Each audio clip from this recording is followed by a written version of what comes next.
2 doors up from me, Donnie was taking the alarm clock apart to see how it worked. I'm asking, why do we have clocks? Why is there such a thing as time? And from the earliest part of my life, I was, as I say, preoccupied with this question, why? And I still am.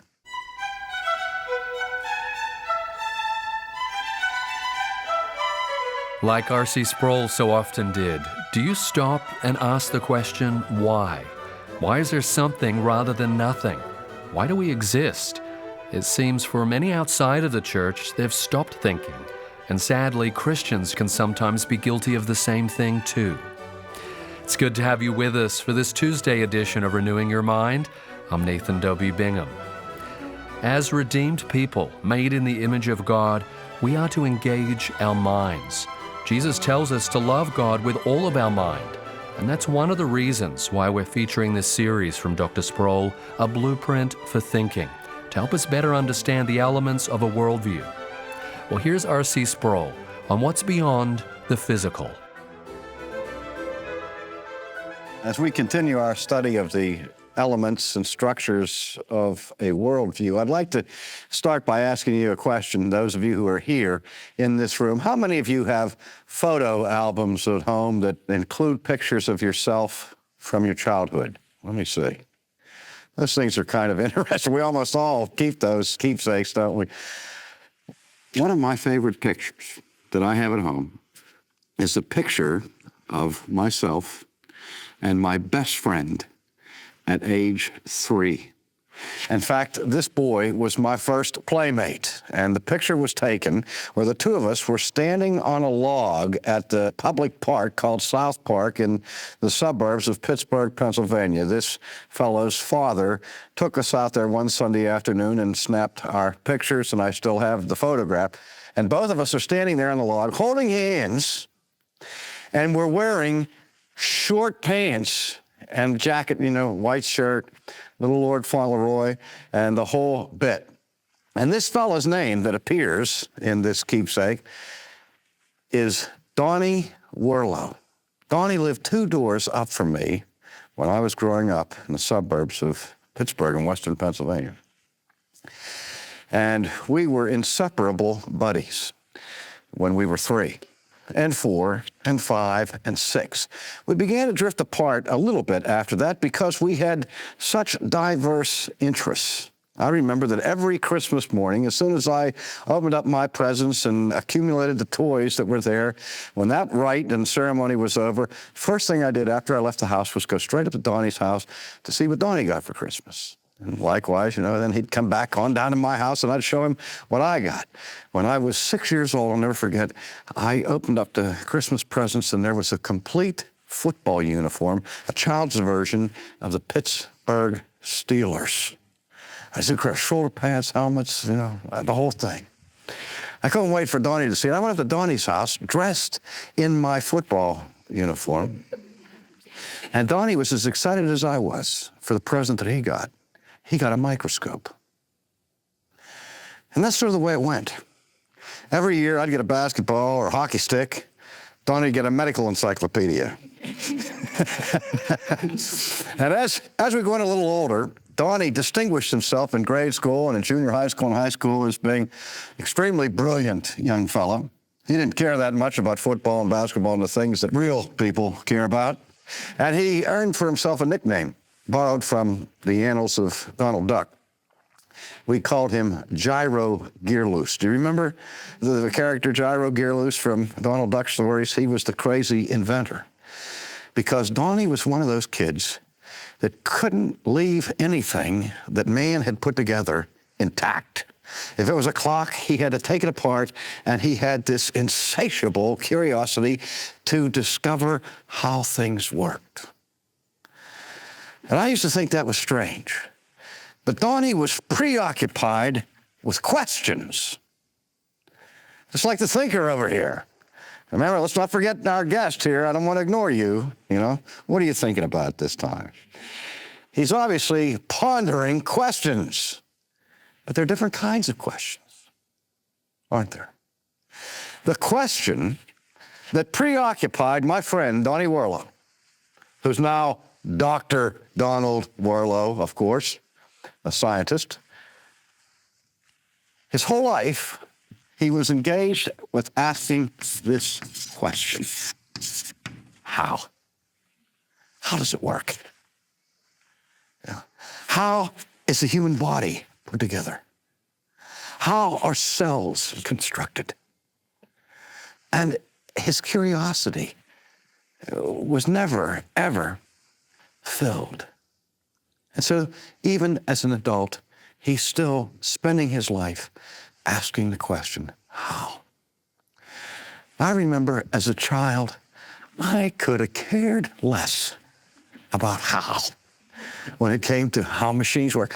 When I got my driver's license and I drove my parents' car and the car broke down, I would unlatch the hood of the car, open the hood and look in there, and all I could say was, well, there's still a motor here. And I closed it. The only reason I really opened the hood and looked in there in the first place was that was expected of a male whose car broke down, that he was supposed to at least open the hood and look. I don't know what he was looking for, because I didn't know the difference between a cam and a rotator cuff. Okay. I still don't, because I just never was interested in the how questions. But I ask questions too. The question that haunted me from the earliest days of my life. In fact, I can remember walking down another pathway. On the way to school, we walked about a mile to school like Abraham Lincoln used to do through the snow. And the last quarter of a mile was in front of this large building, and their parking lot was protected by telephone poles that were rolled up at the end of the parking space, and we used to balance along these poles that were lying on the ground there. And as I used to do that, I used to think a lot, and I would be balancing my way across there, thinking about, why do I have to spend 5 days of the week doing what I hate to do so that I can have 2 days doing what I like to do? Because I hated school. And I couldn't understand why I had to go there all the time. And that was my question. My question during the war, when my father was away fighting in Europe, and the pictures of Mussolini and of Stalin and of Hitler were appearing on the covers of Life magazine and Look magazine and Time magazine. I was asking the question, my mother all the time, why does he have to be gone? The dog dies. Why do dogs die? Why death? 2 doors up from me, Donnie was taking the alarm clock apart to see how it worked. I'm asking, why do we have clocks? Why is there such a thing as time? And from the earliest part of my life, I was, as I say, preoccupied with this question, why? And I still am. The question why took me in my own pursuit of understanding my life and my world beyond the mere examination of objects as they appear to the naked eye. That question inevitably drives you beyond physics to what we call metaphysics. We know the academic discipline that we're all forced to take an introductory aspect of in high school called physics. Metaphysics searches for that which lies above and beyond the scope of the physical. Metaphysics is not something that is indulged in simply by quacks or mystics, but it was the science of the ancient world. People like Plato and Socrates and Aristotle, whose thinking shaped the structures of Western civilization, were very much interested in the question of metaphysics. In fact, the original quest of philosophy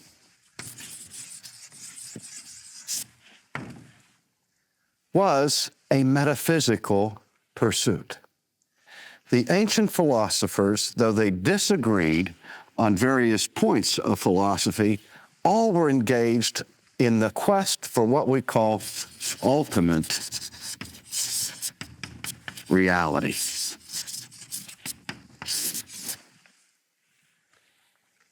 Do you think this rug is blue? Sure. Why? Well, it appears to be blue. It appears to be. Do you believe that something is as it appears to be? My eye appears to be blue. To your eye appears to be blue. Why? Why? My eye told me. Your eye told you that. Why? Why? Well, that's just. Are you getting frustrated? Do you know that we can exhaust anybody's knowledge with 8 questions? It's the same question each time. Why?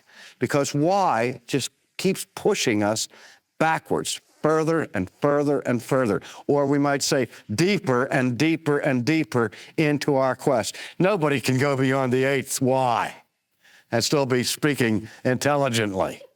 You finally say after 7 times, you get to the 8th time, I don't know why, You throw your hands up.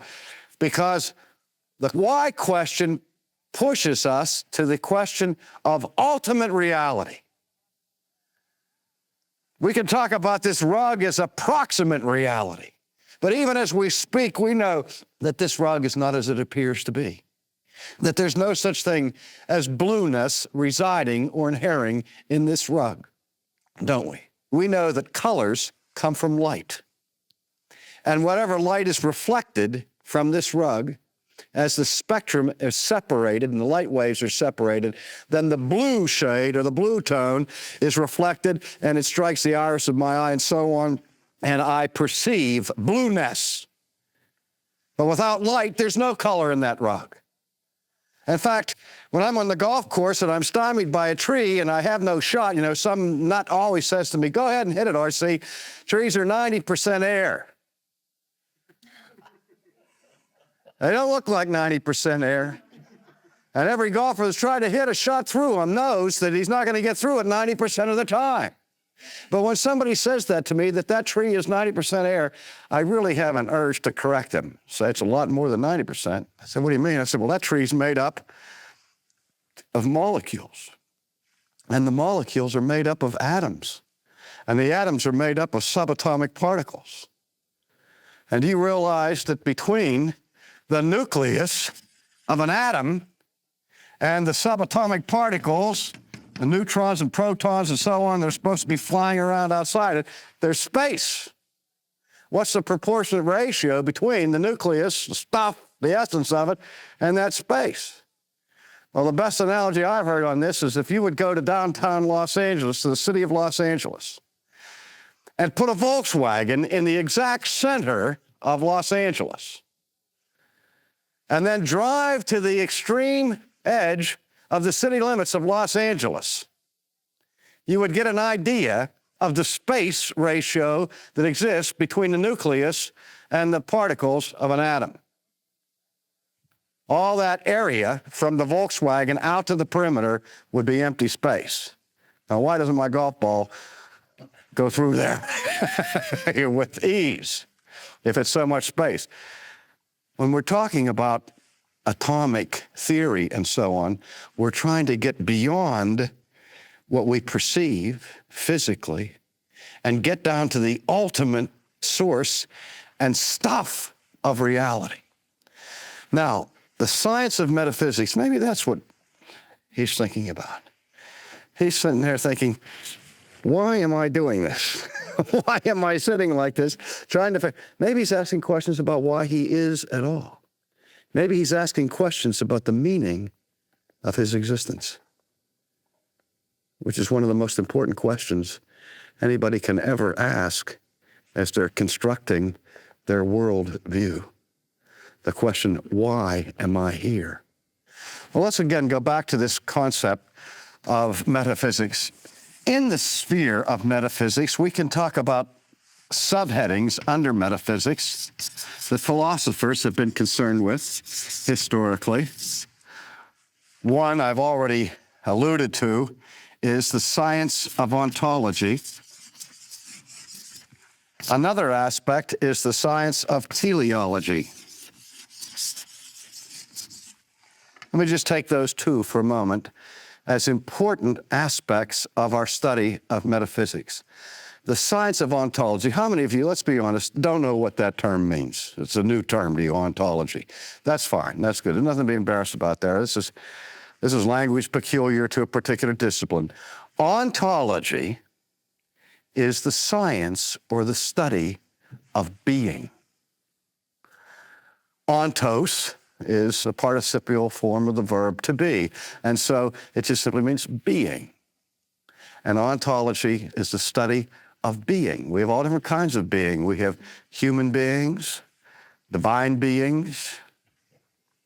Well, the philosopher who's engaged in metaphysics is asking the question of ultimate being.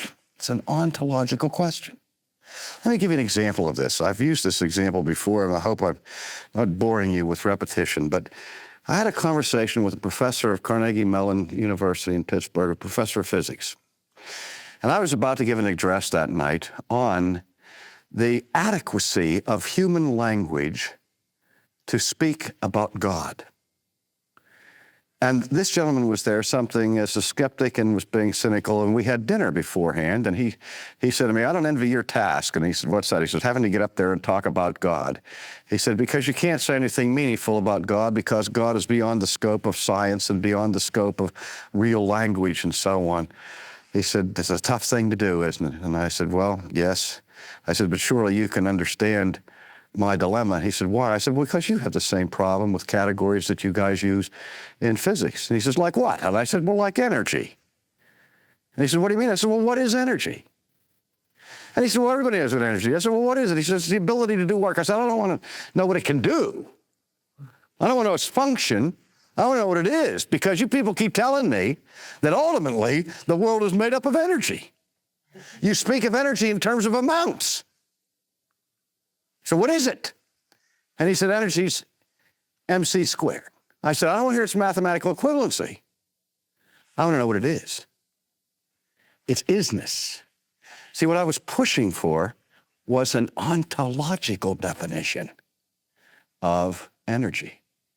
And calling my friend to task on the fact that people ascribe being to energy all the time, I want to know what kind of a being it is. If it has being or if it is being. It's difficult really to speak meaningfully about such concepts as it is to speak about God. I think it's far more difficult to speak about energy than it is to speak about God. But in any case, ontology asks the question, what is ultimate reality? And it asks questions like this. Why is there something rather than nothing? Did you ever ask that question? Not why am I here, but why is anything here? When the Hubble spacecraft was launched, with the hopes of the scientific community that this most sophisticated telescope of all time was going to give us a quantum leap in our knowledge of outer space, I heard one of the newscasters speak on television saying that 15 billion years ago, the universe exploded into being. And he made reference to the Big Bang theory of the origin of the universe. I just want to go right to the television set. I want to grab the guy by the throat and say, what are you talking about? Are you out of your mind? What do you mean that something exploded into being? What was it before it exploded into being? Huh? If it wasn't being, what was it? Non-being. If it had no being, it was nothing. And nothing doesn't explode. Okay? You talk about this singularity that explodes, then you're talking about a change in the form and in the structures of being, but you're not talking about movement from nothing into being. That's so crucial to our understanding of reality. One of the first laws in anybody's worldview should be ex nihilo nihil fit. Out of nothing, nothing comes. That's an ontological law. The second law you should have is that if something exists, if anything participates at all in being, then somewhere, somehow, something or someone must have the power of being within itself, or nothing could possibly be. Ladies and gentlemen, that statement I just made, I'm convinced, is epistemologically compelling. That the only way to deny it is to deny reason and to deny science. If something exists, something has the power of being in and of itself. And I know it's not me. And I know it's not the thinker. The thinker may be sitting there saying, wonder why something is. I wonder if there is anything that is. Why would Descartes, like this man here, be so intent of crawling into this Dutch oven to ask himself all the questions he can muster with all the critical tools he can bring to bear to come to this simple, basic conclusion, cogito ergo sum. I think, therefore I am. Eureka! I know something for sure. I am. And the grocer down the street says, what's wrong with that guy? You know, I know that I am. I've been aware of that since the first moment of self-consciousness. You don't have to be Popeye the Sailor Man, I am, to be aware of your own existence. Descartes said, hey, I'm not just talking about self-awareness. I'm talking about the certainty of my existence. And from there, Descartes says, if I am, then something must have being, or I couldn't be. And Descartes went like that to the concept of God, based on the compelling, logical conclusion derived from his own existence. If I am, Descartes was saying, God must be. That's metaphysics, ladies and gentlemen. Now, the second dimension of metaphysics that the ancient Greeks and modern thinkers are still always concerned with is teleology. It comes from the Greek word that appears often in the New Testament in various forms, telos. Telos. Telos means end, purpose, or goal. And the science of teleology is the science of purposes and goals. When I was taking freshman biology in college, the teacher told us on the opening day of the lecture, she said, we're going to study biology, but don't anybody ever ask me any questions of teleology. They're out of order. They're beyond the scope of the scientific enterprise. And I wanted to jump up and say, then science has become a prostitute and not a means to pursue knowledge. Because what more important knowledge can we discover than the question why we are here? What is the purpose of these things? It's when a nation abandons teleology that its laws become confused to the extent that it's a federal crime to destroy the eggs of fish while the embryos of human beings can be slaughtered because people aren't asking why. Metaphysics is not simply for the ivory tower scholar or for the thinker. How we perceive metaphysics, how we perceive being, and how we perceive purpose touches the very heart of our lives. Ladies and gentlemen, we need to think about these things. And we need to think deeply, intently, pondering them.